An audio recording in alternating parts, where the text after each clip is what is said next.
ये question CBSE 2020 का है। There are two bags 1 and 2। ये बैग 1 है, ये बैग 2 है। Bag 1 contains 3 red and 5 black balls, and bag 2 contains 4 red and 3 black balls. This is given. One ball is transferred randomly from bag 1 to bag 2. मतलब randomly आपने first bag से एक ball transfer करी है from bag 1 to bag 2। अब इसके बाद इन्होंने क्या बोला है, and then a ball is drawn from the bag 2। इसके बाद से एक बॉल ड्रॉ करिए, one ball is drawn from the bag 2। If the ball so drawn is found to be black in colour, तो अब इसमें A जो है, this is said to be black ball from what the second bag.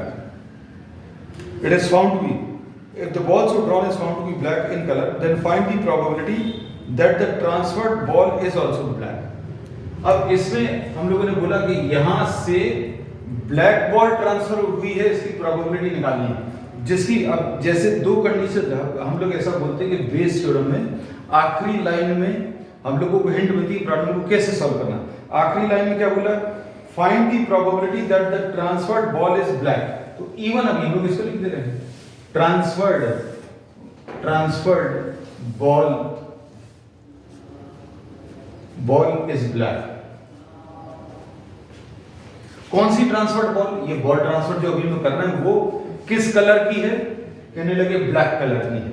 तो black colour की ball को transfer करने की प्रोबेबिलिटी कितनी है, यहां से ब्लैक कलर की बॉल को ट्रांसफर करने की प्रोबेबिलिटी 5/8। E2 क्या हो जाएगा, transferred ball is not black. Not black मतलब कौन सी हो जाएगी, रेड कलर हो जाएगी। तो P ऑफ E2 कितना आ जाएगा, 3/8। क्लियर हो गया, कोई डाउट? तो अब E1 याद रखना, E1 क्या है कि आपने ब्लैक बॉल भेजी है यहां से। E2 याद रखना कौन सी बॉल भेजी है, रेड बॉल भेजी है। अब हम लोग इसको सॉल्व करेंगे। P ऑफ क्या निकालना है, probability. Find the probability that the transferred ball is black. Transferred ball is black, ये ट्रांसफर्ड बॉल जो है वो ब्लैक कलर की, मतलब E1 निकालना है बाय A। अब इसका मतलब समझो अच्छे से, इसका मतलब क्या है, इसका मतलब यह है दैट ट्रांसफर्ड बॉल, ये जो बॉल अभी हमें ट्रांसफर करी है वो किसकी है, ब्लैक कलर की है। When it is known that you are drawing a black colour ball from the second bag. A क्या है, ब्लैक कलर की बॉल निकाली है आपने सेकंड बैग से।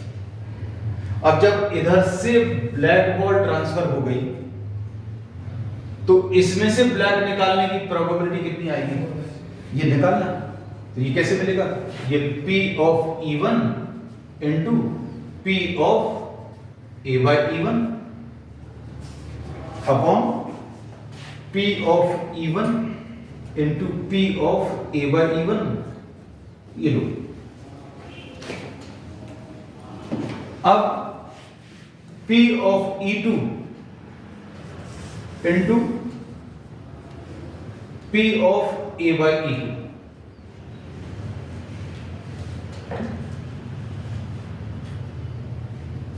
अब इसमें इसको अच्छे से समझ के कोई बताएगा क्या, इसका मतलब क्या है, A/E1 का मतलब क्या है। हम यहां पर लिख दे रहे हैं, थोड़ा सा नीचे यहां पर लिख देते हैं P ऑफ A/E1।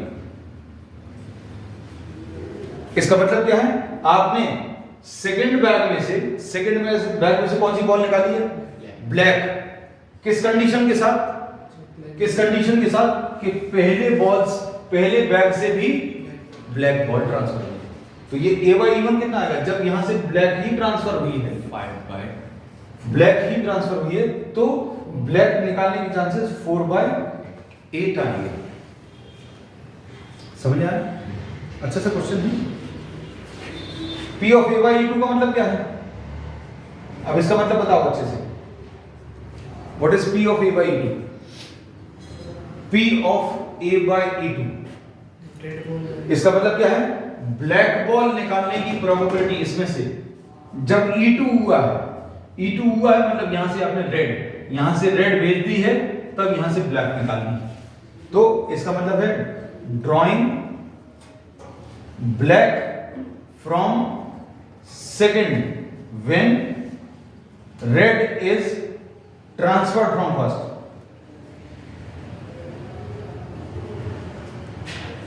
कितना आएगा बताओ? P of A by E2, P of A by E2 will be 3/8। ये 3/8 क्यों आएगा? समझ आया? क्योंकि यहां से आपने रेड ट्रांसफर करी तो 5 रेड हो जाएंगी, ब्लैक कितनी है? ब्लैक चेंज नहीं, तो ये 3/8 आ जाएगा। वैल्यूज रख लो, बहुत सिंपल है। E1 कितना है? E1 5/8 into A by E1 1/2 या 4/8 लिख दे रहे हैं। We are writing this as